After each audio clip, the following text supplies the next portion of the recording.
হযরত ইব্রাহিমের মা বলে, ইব্রাহিম আমি তোমার কাছে আসতে চাই, তোমার রবকে বলো তোমার জন্য আগুন যেমন ঠান্ডা হয়েছে আমার জন্য আগুন যেন ঠান্ডা হয়।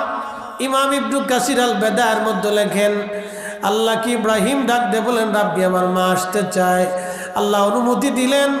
ইব্রাহিমের মা খাবার দাবার নিয়ে হযরত ইব্রাহিম আলাইহিস সালামকে আগুনের কুণ্ডুলির মধ্যে বসে বসে মা সন্তানকে আদর করে খাবার খাওয়ায় চলে আসলো। একবার জোরে জোরে বলা যাবে কি মারহাবা। কখনো তোমাকে যদি ভুলি, হেদায়েতের আলো জেলে নিউ কাছে তুলি, ঠাই দিও প্রিয়তম, ঠাই দিও প্রিয়তম অগমহিয়ান, তুমি রহমান তুমি মেহেরবান।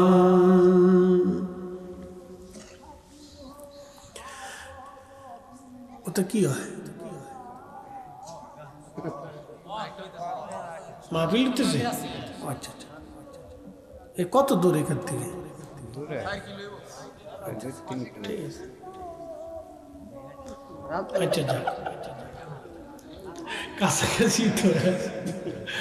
আমাকে মাইকের আওয়াজ কি হেতায় যায়নি? বাপরে বাপ, আরো সাইডে লাগানোর দরকার ছিল, যে ঘুরাই দে, হেরা সাইডে দিত আমরা সাইডে দিতাম, তো তো ওয়াজ হয়ে যেত ফাটাফাটি। আমরা রোয়াজ হেরা শুনতে, হ্যাঁ রোয়াজ আমরা শুনতাম।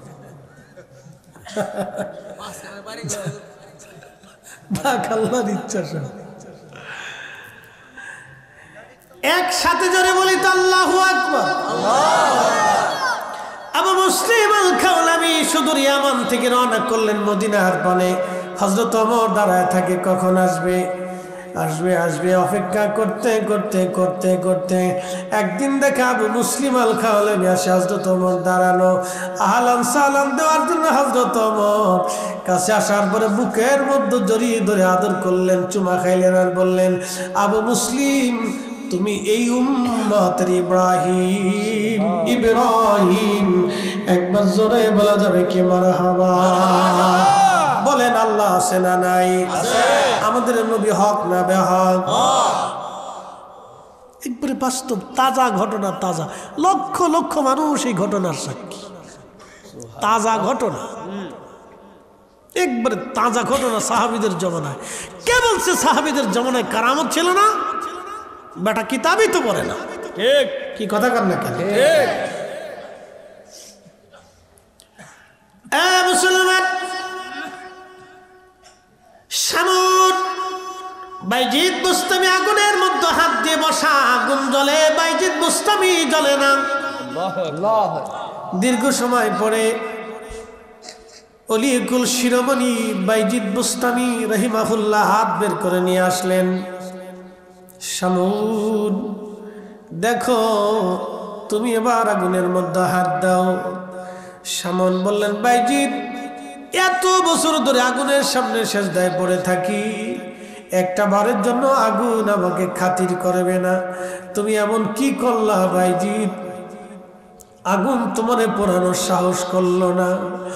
বাইজিদ ডাক দেখে, শামুন তুমি আগুনরে সেজদা দিছ, আর আমি আমার মা আগুনের মালিক রে সেজদা দিয়ে খুশি করছি।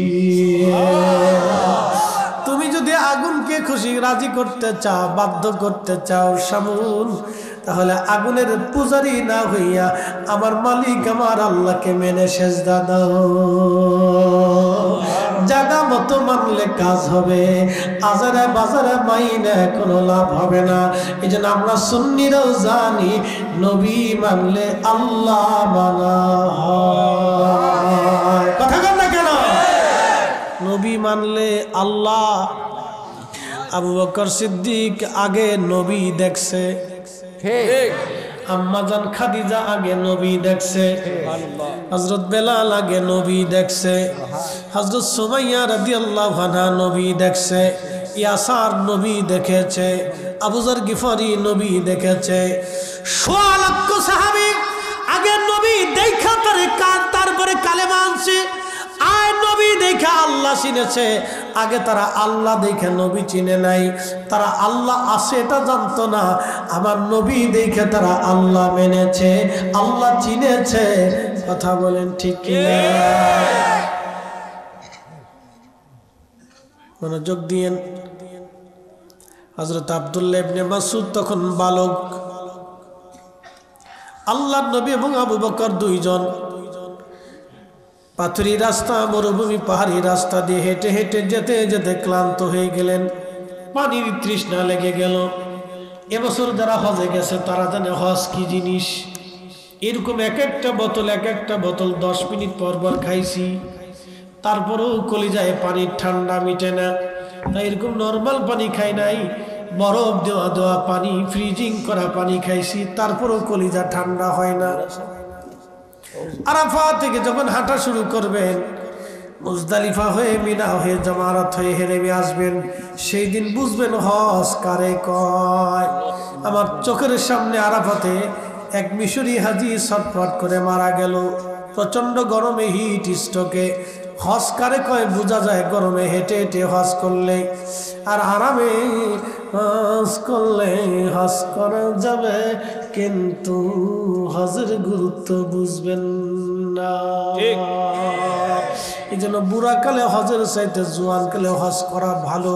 আমাদের দেশের বহু মানুষের হজ ফরজ। ওরে যাচ্ছি কবরে, হাসনে কবরেই তো যাইতে হবে আমাদের, কবর ছাড়া আর কি রাস্তা আছে?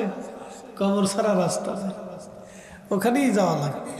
আজ অথবা কাল 1 ঘন্টা পরে হলেও যাইতে হবে। তো লাস্টের দিকেই যাই, জীবনের শেষে যেহেতু কবরে যাইতে হবে, তো শেষের দিকেই কবরে চলে যাচ্ছি, চিন্তার কোনো কারণ নেই। আমি কবরে আসতেছি, কবরে ওয়াজ রাইখেছি, একসাথে বলবেন আল্লাহু আকবার। ইসলাম সত্য, দিন সত্য, ইমান সত্য, এগুলি বুঝতে হলে আপনাদেরকে প্র্যাকটিক্যাল বুঝাইতে হবে। প্র্যাকটিক্যাল কিছু বাস্তব ঘটনা আপনাদেরকে না বললে একই আসবে না। এই জন্য পৃথিবীতে কারামত আল্লাহ কেন দিলেন? ওলিদের কারামত কেন দিছে?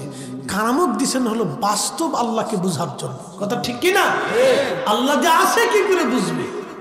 নবী যে তিনি নবী, তাহলে সাহাবা কিরাম কি করে বুঝতেন? এই জন্য আল্লাহ মুজিজা দিছেন। কথা ঠিক কিনা? তো নবীজি যাচ্ছেন, তো পানির তৃষ্ণা। এমন সময় আবু বকরকে বলেন, আবু বকর রে, পানি কোথাও পাওয়া যাবে? বলে হুজুর এই মরুভূমিতে পাহাড়ি পাথর, পাহাড়ি অঞ্চলে কোথায় পাবো?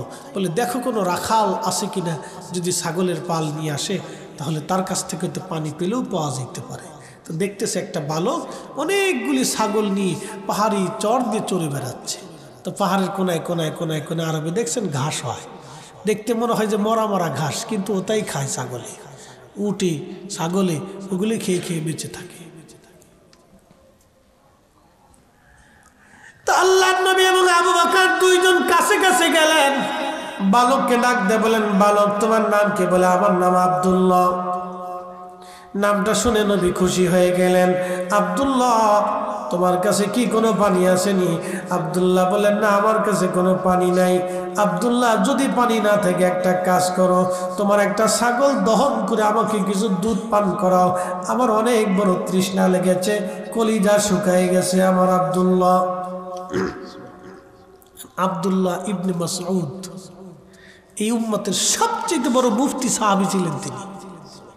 তিনার বালককালের ঘটনা।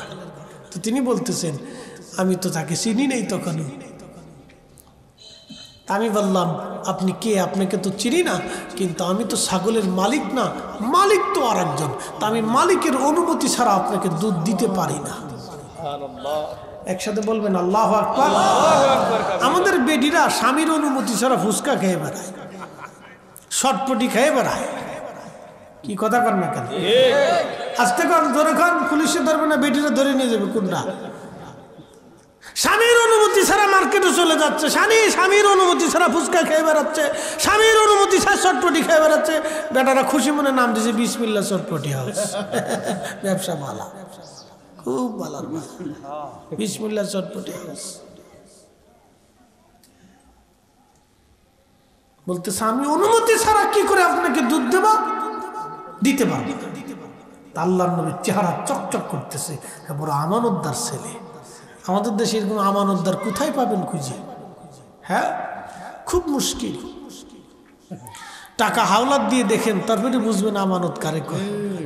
আমানত মরে গেছে, আমানত দুনিয়াতে নাই, ওরা কবর দিয়ে শেষ করে দিয়েছে, চলে যা। খালি টাকা হাওলাত দিয়ে দেখবেন যে আমানত কোথায় আছে, দেখবেন ভৈরবের ব্রিজের নিচে পড়ে গেছে আমানত নাই।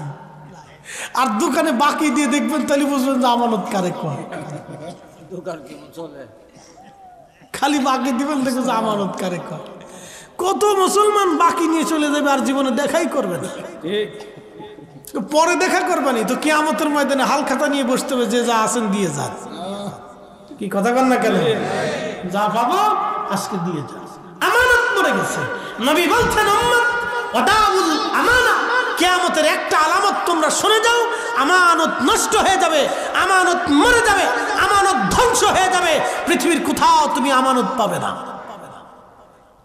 আপনি আজকে তাই দেখেন, মানুষ কেউ কারোর কাছে টাকা রাখে না, অবিশ্বাস করে মানুষ ব্যাংকে রাখে। ছেলে বাপ ছেলের পর্যন্ত বিশ্বাস করতে পারতেছে না। কথা বল না কেন? বাবা ছেলেকে পর্যন্ত বিশ্বাস করতে পারতেছে না, নিজের অ্যাকাউন্টে টাকা জমা করে রাখতেছে। কারণ কি? ছেলেকে বিশ্বাস করা যাচ্ছে না। কোন ছেলে নিয়ে কোন মেয়ে নিয়ে লুটুর পুটুর করে পলাই চলে যাবে, কোনো খোঁজ খবর নাই। বিশ্বাস করা মুশকিল। জরি না লে ভেঙে গেছে গা, আমানত ভৈরবের ব্রিজ নিচে পড়ে শেষ। কথা ক্লিয়ার, কোনো ভেজাল বুঝেন নাই। যাগ্গে যাগ্গে কথা কইছে, ওর আব্বা যাক, ওর খালু যাক, মামু যাক, সব চলে যাক, তুই থাকলি সেখানে, তুই যাস না। মুসল্লি খুব করা, আপনাদের এলাকার বড় বড় মুসল্লিরা খুব করা মুসল্লি, বুঝছেন না? ছোট ছোট মুসল্লি সব মাহফিলের ভিতরে চুপচাপ বয়ে থাকে, একসাথে বলবেন আল্লাহু আকবার। এটা সুলক্ষণ, আগামী দিন আমরা কবরে চলে যাব, ওরাই থাকবে। কথা বলেন ঠিক না বেঠিক?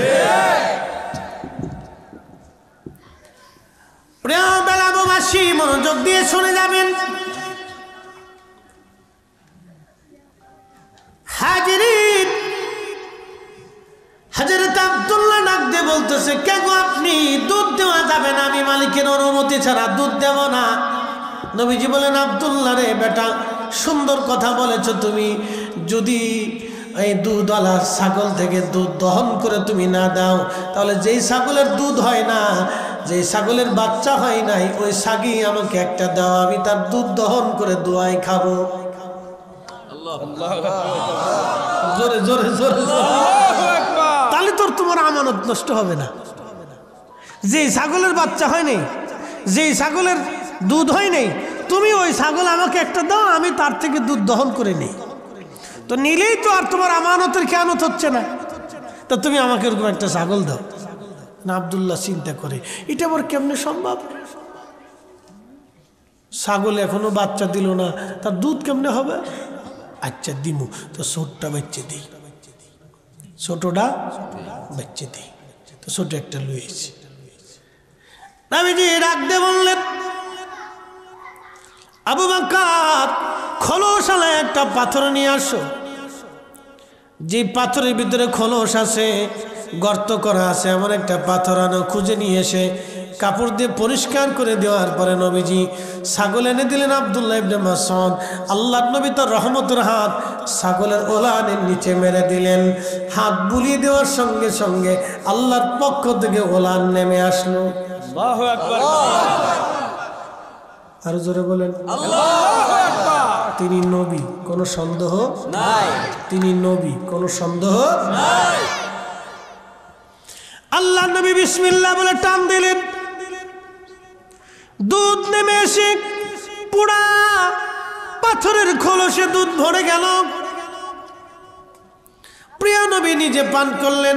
আবু বকরকে বলেন, তুমি পান করো। আবু বকর দুধ পান করলেন।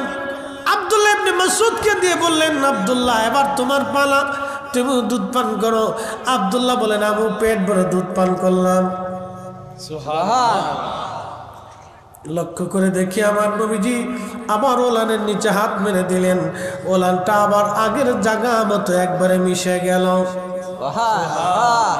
এর মনে হচ্ছে কোনো দুধই তার হয় নাই, কখনো তার বাচ্চা হয় নাই, কোনো দুধই তার হয় নাই, কোনো ওলানই তার নাই। তিনি নবী নবী নবী, এটা নবীদের মুজিজা। এটা দেখাইয়া বহু মানুষকে তিনি আল্লাহর পথে ডেকেছেন। কথা বলেন ঠিক কিনা? ওয়াদাইয়ান ইলাল্লাহি বিইذনিহি ওয়াসিরাজাম মুনীরা।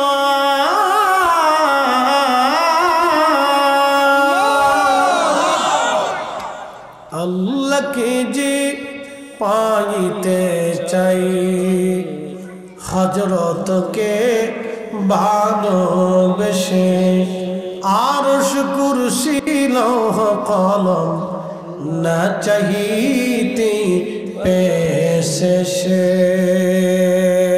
সুবহানাল্লাহ। সূরার নাম কি? ইখলাস। সূরার নাম কি? ইখলাস। কয়বার পড়লে এক খতম? 3 বার। হ্যাঁ, জোরে বলেন, জোরে বলেন। কয়বার? 3 বার সূরা ইখলাস পড়লে এক খতম। এখানে আমরা 1000 মানুষ, মনে আছেন আপনাদের ওয়াজ? আবার জায়গা মতো চলে গেছি। আমরা এখানে 1000 মানুষ। এই 1000 মানুষ যদি একবার করে সূরা 3 বার ইখলাস সূরা 3 বার পড়ে, তাহলে খতম হয় কয় হাজার? আমরা 1000 হলে 1000 খতম। একসাথে বলবেন না মারহাবা? খেজুরের ডাল জিকির করে কার? আল্লাহ। কবরে খেজুরের ডাল নবীজি গেড়ে দিলেন। খেজুরের ডাল জিকির করে কার? আল্লাহ। আমরা সূরা ইখলাস পড়ে জিকির করি কার? আল্লাহ। খেজুরের ডালের জিকিরে যদি কবরের আযাব বন্ধ হয়, তাহলে আমাদের কোরআন তেলাওয়াতে সূরা ইখলাস তেলাওয়াতে কবরের আযাব বন্ধ হতে পারে কি পারে না? আমাদের বেশি বেশি ফাতিহা করার দরকার, বেশি বেশি করে মৃতদের জন্য দোয়া ইস্তেগফার করে বাড়িতে কোরআন খতম দিয়ে মিলাদ মাহফিল করা দরকার। ওরা বেদাত বেদাত করে চিল্লায় চিল্লায় গলা শুকাইতে থাকুক, আমরা সুন্নিরা করতে থাকবো করতে থাকবো। কথা কন না কেন? একদিন মাটি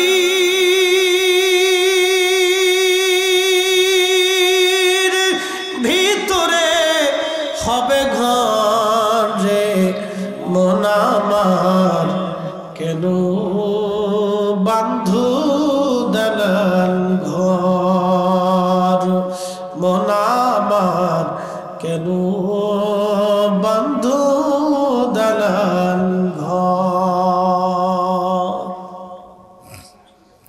এ বন্ধু, রাত্র যদি এখন 2টা বাজে, রাত 2টার সময় আপনারা বসে আছেন, জানি একটা প্যাকেটও তাবারক নাই। সবাই খালি সারা বছর বলছে সুন্নিরা তাবারক ছাড়া মাহফিলে থাকে না। আপনি আমার একটু দেখাবেন তো বাংলাদেশের কোন হুজুরের মাহফিলে তাহিরি সাহেব ছাড়া রাত 2টা পর্যন্ত মানুষ বসে থাকে? খুব কম পাওয়া যাবে না? খুব কম পাওয়া যাবে। তার মানে আপনারা সিন্নির লোভে বসে রয়েছেন না, আপনারা আল্লাহকে ভালোবেসে রসুলকে গোলামের জন্য বসে আছেন। কথা বলেন ঠিক না? ঠিক। আজকে কোনো সিন্নি টিন্নি নাই। তোরা আবার ফলে যাস নি, কিন্তু তোরা আসুস নি বাবা, তোরা আসুস নি, মনোজাত পর্যন্ত আসুস নি, কিন্তু সিন্নি টিন্নি কিন্তু নাই, তাবারক নাই, কিন্তু মন খারাপ করিস নি। আসুস নি? ওরা জান নেই বই রয়েছে, আমার হাওয়া কর না। ওরা জানে যে চারপাশে কোনো তাবারকের ডেক্সি বাড়ি বুড়ি দেয় নাই, কোনো শব্দ হয়নি আজকে, এই জন্য বসে রয়েছে। আজকে হলো পরীক্ষায় আপনারা পাস, আলহামদুলিল্লাহ। কেন পাস? আমি পাস করিনি তো, আল্লাহ নিজে পাস করাইছে। কে পাস করাইছে? আল্লাহ। ওয়ালানাবলুওয়ান্নাকুম বিশাইইম মিনাল খাউফি ওয়াল জু'i ওয়া নাকসিম মিনাল আমওয়ালি ওয়াল আনফুসি ওয়াস সামাওয়াত।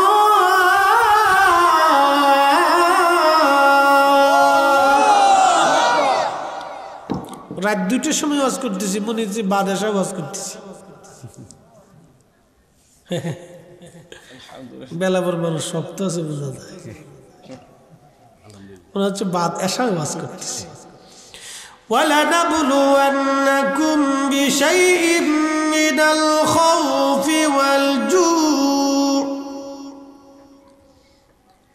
আল্লাহ বলেন তোমাদেরকে পরীক্ষা করব তোমাদেরকে ভয় দেখায় পরীক্ষা করব।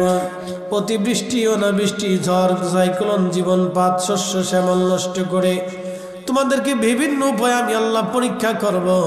আজকের মাহফিলে যারা বসলো তারা পার, যারা আসলো না তারা ফেল। ঠিক ঠিক। যদি এখানে 10 ডেকটি পাকানো হতো, গরু একটা মারা হতো, তাহলে এই প্যান্ডেলে এখনো জায়গা হতো না। তার মানে তারা সুবিধাবাদ জিন্দাবাদ। চিন্তা করলো তাবারুক বামু মাহফিল শুনবো, কলাও বেসবো, রথও দেখবো। আর আপনারা যারা বসে আছেন তাদের একটাই চিন্তা, কিছু থাক বা না থাক অন্তত আল্লাহর জান্নাতের বাগানে বসে ওয়াজ শুনে দোয়া করে তারপরেই আসবো। তার মানে আপনাদের চিন্তা ফ্রেশ আল্লাহর জন্যে, তার রসুলের গোলামির জন্যে, অন্য কোনো চিন্তা ভাবনা যেখানে নাই, সব আল্লাহর জন্যে, আল্লাহর জন্যে। আর আল্লাহ আপনাদের জন্য সংবাদ দিয়ে কোরআনে বলে দিলেন, ওয়াবাশশিরিস সাবিরিন, আপনারা পরীক্ষায় পাস, পরীক্ষায় পাস। একবার জোরে বলা যাবে কে মারহাবা।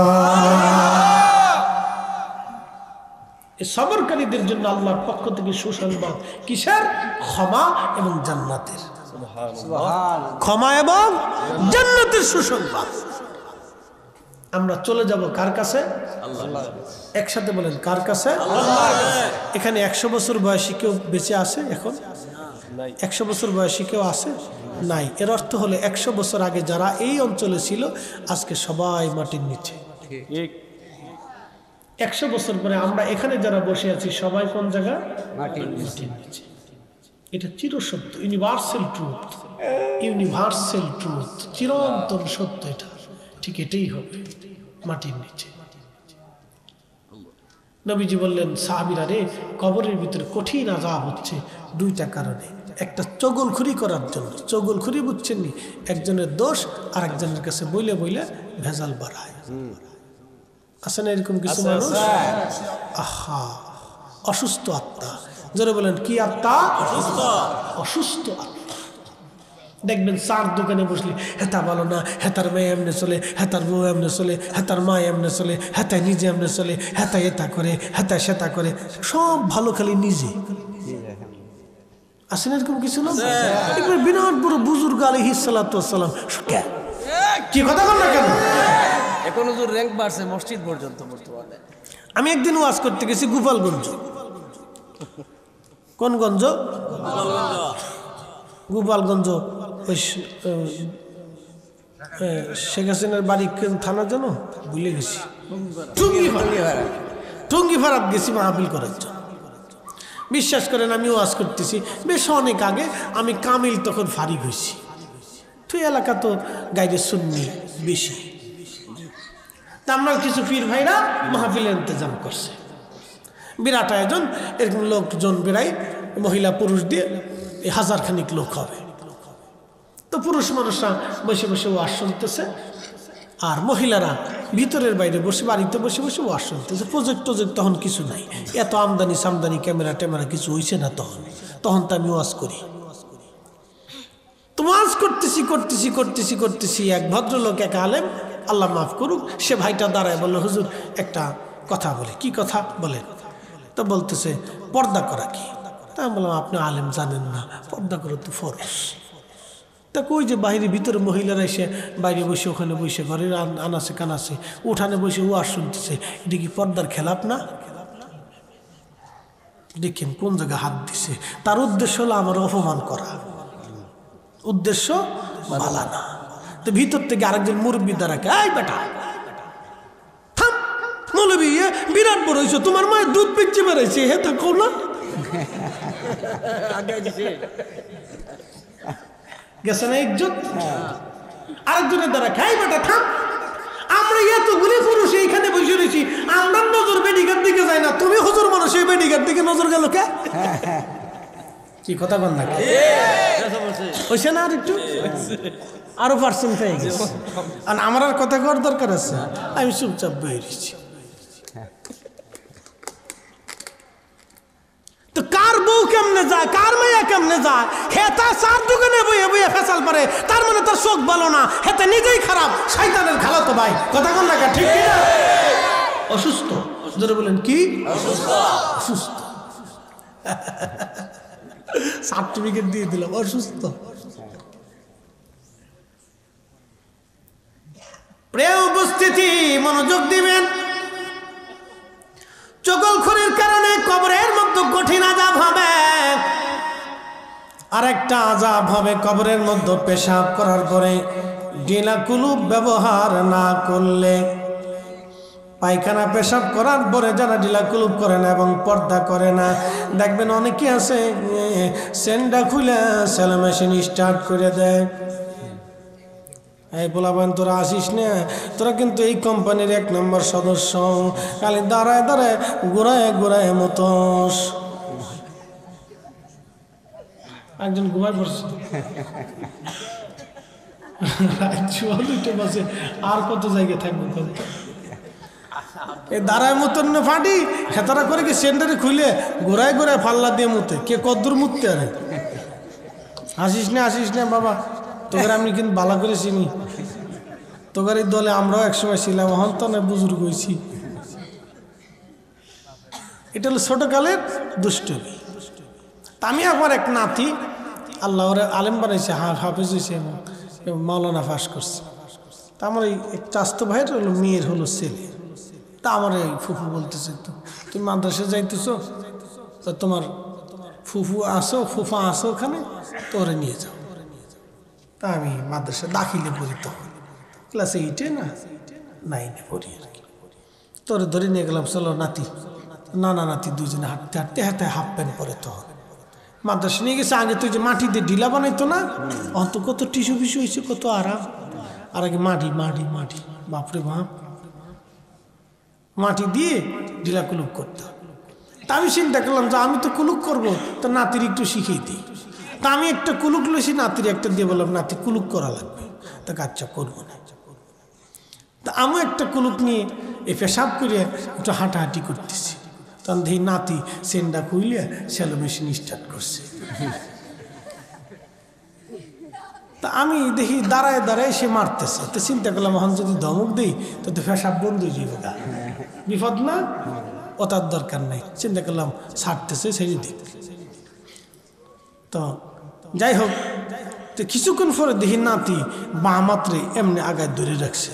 তাহলে কি ব্যাপার, পেশাব করে বলা, তা হাত সামনে কে? মানে আমি একটু হুঁচি দিয়ে দেখি যে কুলুকটারে পেশাবের আগে এমনি সামনে ধরে রাখছে। না করো কি? না কুলুক করতেছি।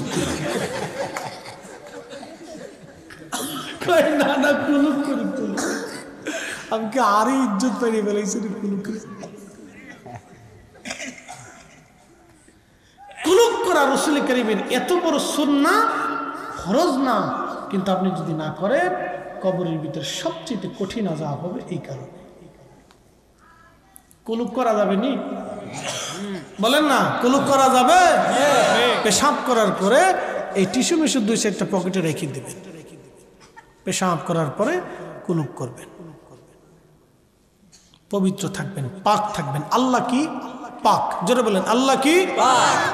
নবী কি পাক? আল্লাহ কি পাক? নবী কি পাক?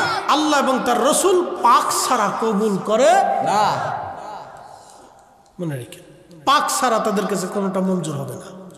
পাক থাকতে হবে, পবিত্র থাকতে হবে সবসময়। উপস্থিতি হাজিরিন, কবরে ভয়াবহ কঠিন জায়গা, কঠিন পরিস্থিতি। কবরের দুটি কথা বলেই চলে যাব। অবশ্যই তো আমরা কবরে চলে যাব একদিন, কবরে যেতেই হবে একদিন।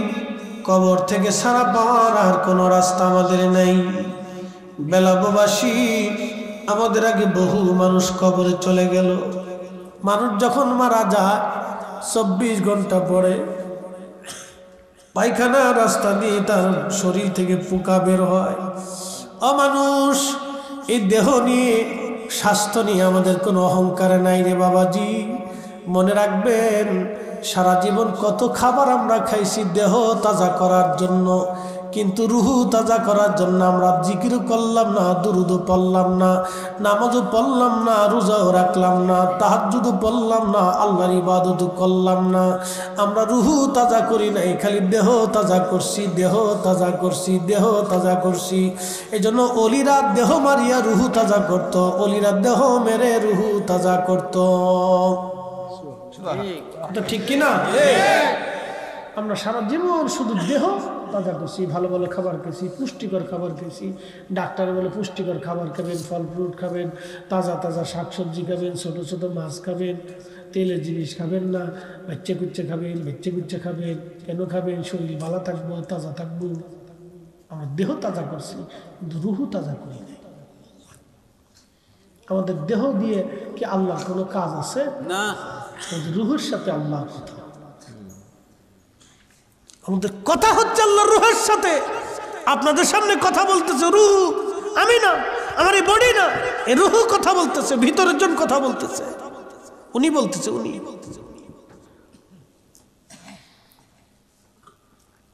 আল্লাহ বানাইলেন কত জাতি, হইল না তার প্রেম প্রীতি, অবশেষে মানুষ বানায় প্রেমের কারণে। প্রেমের ডরি বান্দরে মদিনার শনে, হায়রে প্রেমের ডরি বান্ধরে মদিনার শনে।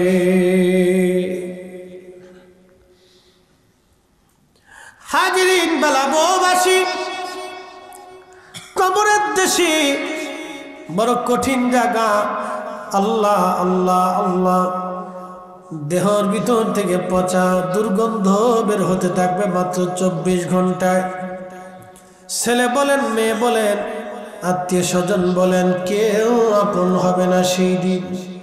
সবাই শুধু বলবে তাড়াতাড়ি কবরে পাঠাও, তাড়াতাড়ি কবরে পাঠাও।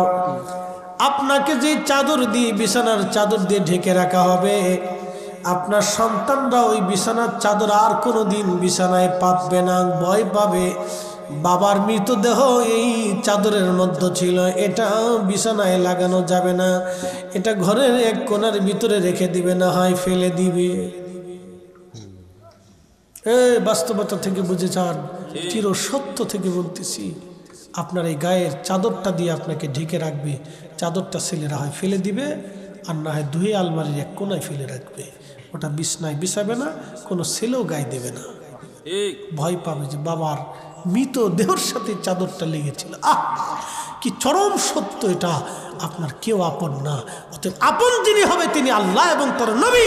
গোলামি করলে আল্লাহ তার রাসূলেরটাই করে যেতে হবে। খুশি করলে পৃথিবীর সবকে বেজার করে ওনাদেরকে খুশি করতে হবে। সন্তান বেজার হয়ে যাক, আল্লাহকে খুশি করতে হবে। স্ত্রী বেজার হয়ে যাক, আমার রাসূলকে খুশি করতে হবে। কথা বলেন ঠিক না? এর থেকে চরম বাস্তবতা আর পৃথিবীতে কিছু নেই। সবাইকে বেজার করেন, আল্লাহ তার রাসূলকে খুশি করেন। পৃথিবীর সবাই বেজার হয়ে যাক, কিচ্ছু আসে যায় না। বেলাববাসী, কবরে নামানোর পরে সেই দিন বড় একা আপনি। প্রিয় নবীজি কবরে নামানোর আগে সাহাবীদের ব্যাপারে নবীজি বলতেন, দেখো সে কোনো ঋণ আছে কিনা, যদি দুনিয়াতে ঋণ থাকে কি পরিমাণ আছে। হুজুর ইয়া রাসূলুল্লাহ, এই পরিমাণ ঋণ আছে। কে কে ঋণ পায়? অমুক অমুক পায়, ডাকো তাদেরকে। নবী বলতেন, তোমরা কি ক্ষমা করছো? কেউ করতো, কেউ করতো না। ধনী ধনী সাহাবীদেরকে ডেকে বলতেন, সাহাবীরা তোমরা কিছু কিছু দিয়ে তোমার ভাইয়ের ঋণ পরিশোধ করে তারপরে কবরে পাঠাও। যারা দোকানে বাকি খান, অন্যের টাকা মেরে খান, ঘুষের কারবারি করিয়া গরিব মানুষের চোখের পানি ঝরান, বিচার করতে যে চোখ টিপি দিয়ে টাকা নিয়ে অন্যের পক্ষে রায় দিয়ে দেন, তারা ভালো করে শুনে যান। কবর বড় কঠিন জায়গা, এখানে কারো খাতির হবে না, কারো খাতির হবে না। নবী বলতেন, উম্মত রে তার ঋণ মওকুফ করে কবরে পাঠাও, কারণ আল্লাহর তার সাথে আল্লাহর যে লেনদেন আছে, আল্লাহ ইচ্ছা করলে ক্ষমা করবে, কিন্তু বান্দার লেনদেন আল্লাহ মাফ করবে না। এই জন্য আমাদের দেশে যারা অর্থ চুরি করে গরিবের ঠক নষ্ট করে যারা কোটি কোটি টাকার মালিক হয়ে আজকে ওই বেগম পাড়া ওই সুইজারল্যান্ডের সুইস ব্যাংকে বিদেশের বিভিন্ন জায়গায় টাকা পাচার করে দিয়ে ভাবতেছে আমরা বুঝি অনেক বড় সুখে থাকবো না, কবর আগামী দিন অপেক্ষা করতেছে। বাংলার আদালত থেকে পৃথিবীর অন্য সব আদালত থেকে নিষ্কৃতি পাবেন, কিন্তু কবরের আদালত থেকে নিষ্কৃত পাওয়ার কোনোই সুযোগ নাই। কথা বলে ঠিক কিনা? কোনো রাস্তা নেই, কোনো রাস্তা নেই, কোনো রাস্তা নেই, রাস্তা বন্ধ। আল্লাহর নবী বলতেন সাহাবীরা ঋণ মওকুফ করে কবরে নামাও।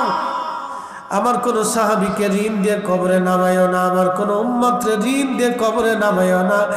ঋণ মওকুফ করে কবরে নামাও, ঋণ মওকুফ করে কবরে নামাও। কবরে নামানো হলো 17 দিনের মাথায় পেট ফেটে সমস্ত শরীর থেকে গোশতগুলি বিচ্ছিন্ন হয়ে যাবে হাড় থেকে। 1 মাসের মধ্যে সব গোশতগুলি পচে পচে পচে পচে কবরের ভিতরে মাটির সাথে মিশে যাবে। 1 বছরের মধ্যে সব হাড়গুড়গুলি মাটির সাথে মিশে যাবে। আহা, কত বাহাদুরি মুহূর্তের মধ্যে শেষ হয়ে গেল, কত বাহাদুরি মুহূর্তের মধ্যে শেষ হয়ে গেল, কত বাহাদুরি তাকাব্বুরি মুহূর্তের মধ্যে শেষ হয়ে গেল। কবর কবর কবর কবর কবর। উসমান গনি জিন্নুরাইন কবরের পাশে দাঁড়াইয়া কাঁদতেন আর বলতেন, আমি আমার মাসুক নবীর জবান থেকে শুনছি এই কবর বড় কঠিন জায়গা গো। এই কবরে কেউ যদি 3টা প্রশ্নের জবাব দিতে পারে বাকি মঞ্জিলগুলি তার জন্য সহজ হয়ে যাবে। আর এই কবরে যদি প্রশ্নের জবাব দিতে না পারে গো, বাকি মঞ্জিলগুলি তার জন্য কঠিন হয়ে যাবে। কবর বড় কঠিন জায়গা কবর। আল্লাহর নবী সাহাবীদেরকে কবর দেওয়ার পরে নবীজি বলতেন, সাহাবীরা রে, তোমার ভাইয়ের কবরের পাশে তুমি দাঁড়াও, ইস্তাগফিরু লিআখিকুম, তোমার ভাইয়ের কবরের পাশে দাঁড়ায়া তুমি দোয়া করো। কত সময় দোয়া করবা? একটা উট কুরবানি করার পরে চামড়া ছেলাইয়া গোশত বানাইয়া, উট চামড়া ছেলাইয়া গোশত বানাইয়া, গোশত বানাইয়া মানুষের মাঝে বন্টন করতে যত সময়ের দরকার, আল্লাহর নবী ডাক দেয়া বলতেন, উম্মত রে, তত সময় পর্যন্ত তোমার ভাইয়ের কবরের পাশে দাঁড়াইয়া ইস্তাগফিরু ইস্তাগফিরু লিআখিকুম, তোমরা তোমার ভাইয়ের জন্য আল্লাহর দরবারে ইস্তেগফার করো। কেননা কিছু সময় পরে তার কবরে মুনকারে নেকির আসবে। ওই মুনকারে নেকিরের প্রশ্নের জবাব যাতে সহজ হয়, সেই জন্য তুমি তোমার ভাইয়ের কবরের পাশে দাঁড়ায়া দাঁড়ায়া দোয়া করো। আর আমাদের দেশের মুসলমানরা কবর দেওয়ার পরে অনেকেই কবে চলে যান, চলে যান, কবরের পাশে দাঁড়ায়েন না, মুনকার নেকির আসবে, চলে যান, আপনারা চলে যান। আচ্ছা আপনি বলেন তো, হাতায় মুনকার নেকিরের লেগে পাগল হইল কে?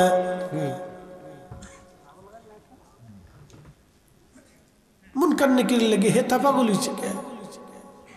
আল্লাহর নবী বললেন, তোমার ভাইয়ের কবরের পাশে দাঁড়াও, মুনকার নেকির আসবে, প্রশ্ন করবে, যাতে সওয়াল জবাব সহজ হয়ে যায়, সেই জন্য দোয়া করো, ইস্তিগফার করতে থাকো। একসাথে বলা যাবে না আল্লাহু আকবার। জিন্দেগি তোর যাইরে ফাঁকি দিয়া রে সোনার আদম,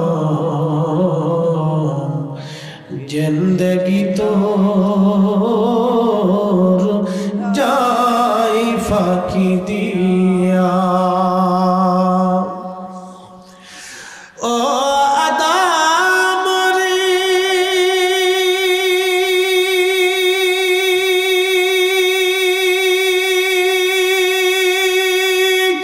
পাকে ধরিয়া গেছে দাড়ি, দন্ত বাসে গোটা চারি,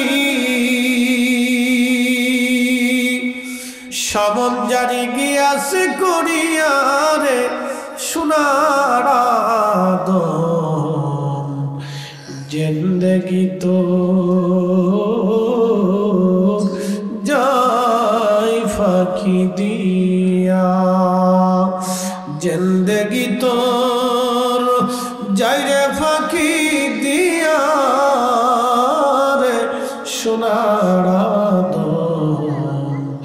জিন্দগি তো যায় ফাঁকি দিয়া। ও আদম রে বাগ ধরিয়া কাবিনের ওই কোলেতে কাল ঘুমেতে রইলি তুই, সারা নিশি কাটাইলি তুই ঘুমাইয়া ঘুমাইয়া রে সোনার আদম। জিন্দগি তো যায় ফাঁকি দিয়া।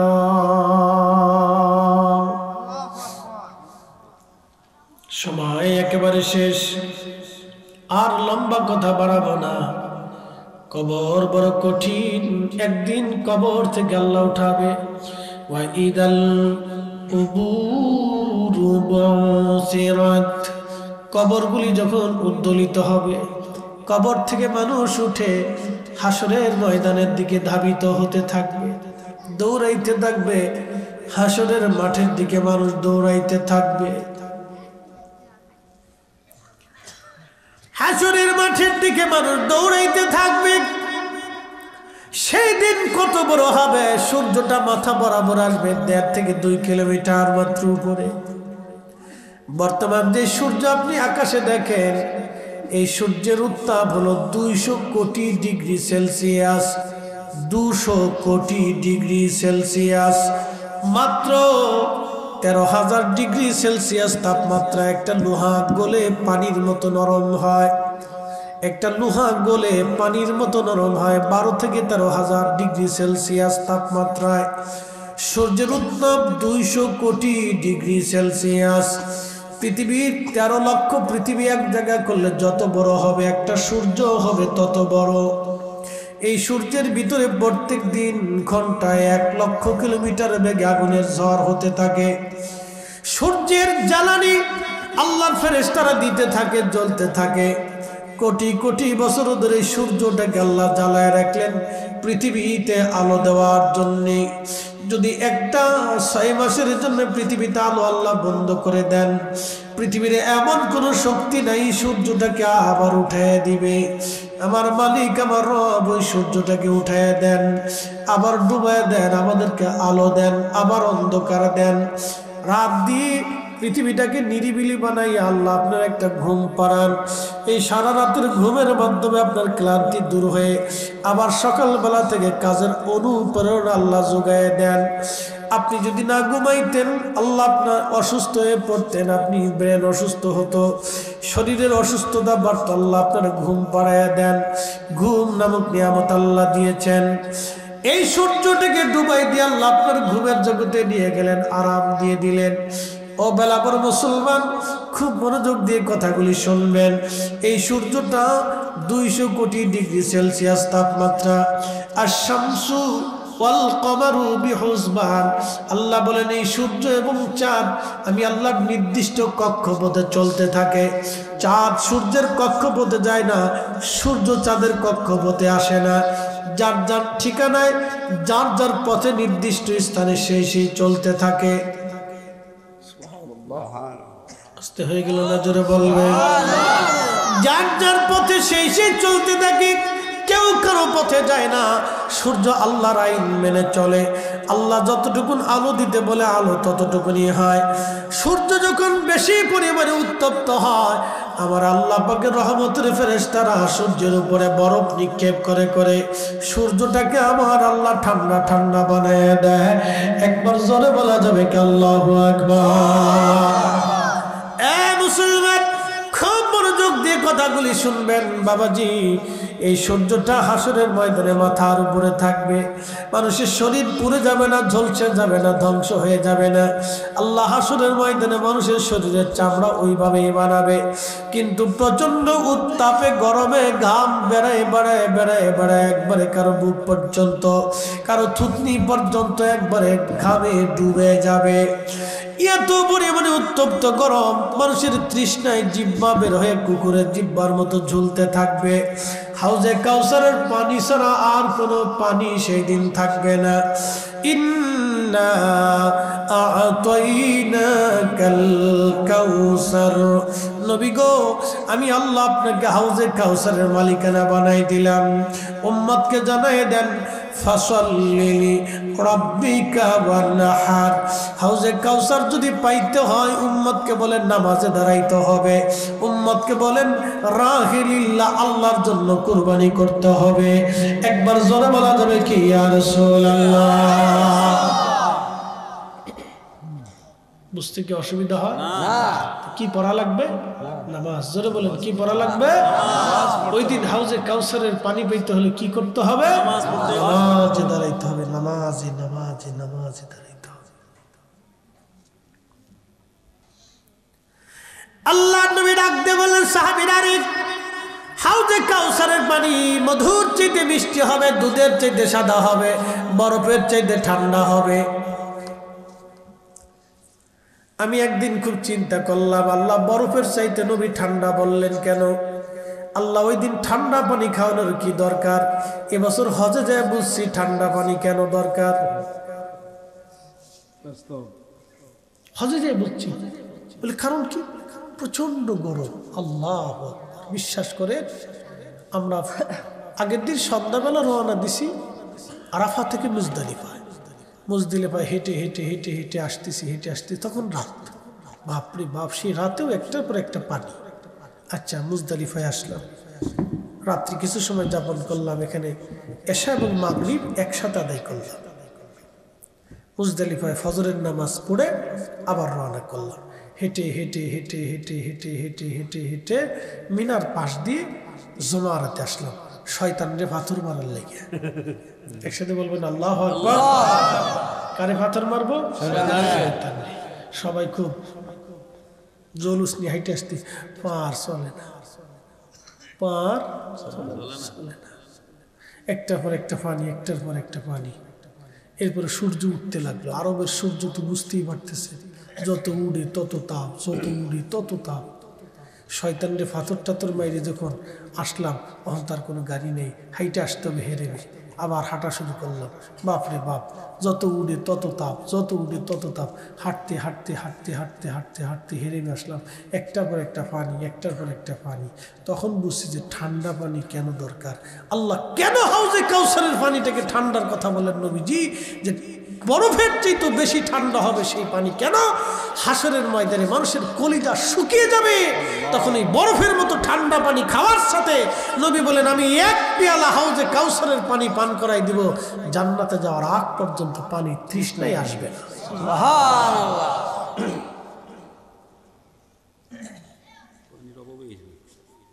হাসরের ময়দানে পানি তৃষ্ণায়, সূর্যের উত্তাপে, প্রচণ্ড গরমে, দুর্বিষহ জীবনে তা 2 আর 1 দিন হবে না। সেই দিনের দিনটা কত বড় হবে তা আল্লাহ কোরআনে বলে দিলেন। তারুজুল মালাইকাতু ওয়ার রূহু ইলাইহি ফি ইয়াউমিন কানা মিকদারুহু 50 আলফ সানা। দুনিয়ার 1 সেকেন্ড করে 60 সেকেন্ড 1 মিনিট, 1 মিনিট করে 60 মিনিট 1 ঘন্টা, 1 ঘন্টা করে আপনার 24 ঘন্টায় দিন ও রাত, 24 ঘন্টায় দিন ও রাতের 365 দিনে 1 বছর, 1 বছর করে 50,000 বছর পার হইলে 50,000 50,000 50,000 বছর পার হইলে যত বড় হাসরের একটা দিন হবে তত বড়, একটা দিন হবে তত বড়, একটা দিন হবে তত বড়।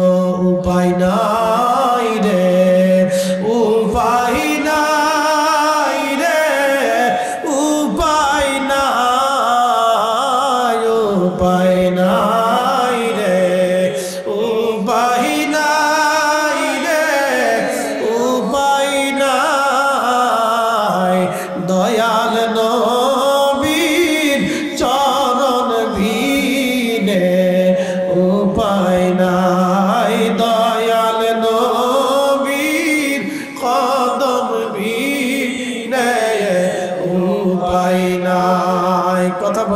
কিনা? সেই দিন বড় কঠিন, নবীজির চরণ মোবারক ছাড়া আর উপায় হবে না। আল্লাহর নবী বলে দিলেন, উম্মত কিয়ামতের ময়দানে তোমরা কি আমার কাছাকাছি কি তোমরা থাকবা? সাহাবীরা বলেন, বালা ইয়া রাসূলুল্লাহ, আমরা কিয়ামতে আপনার কাছাকাছি থাকতে চাই। নবী বললেন, যদি কাছাকাছি থাকতে চাও তাহলে বেশি পরিমাণে আমার জন্য দুরূদ পাঠাও, দুরূদ পাঠাও, দুরূদ পাঠাও, দুরূদ পাঠাও। একসাথে বলেন আল্লাহু আকবার। কি পাঠাও? কি পাঠাও? তাহলে ঘরে ঘরে মিলাদ শরীফের ইন্তজাম করার দরকার। কথা ঠিক কি না?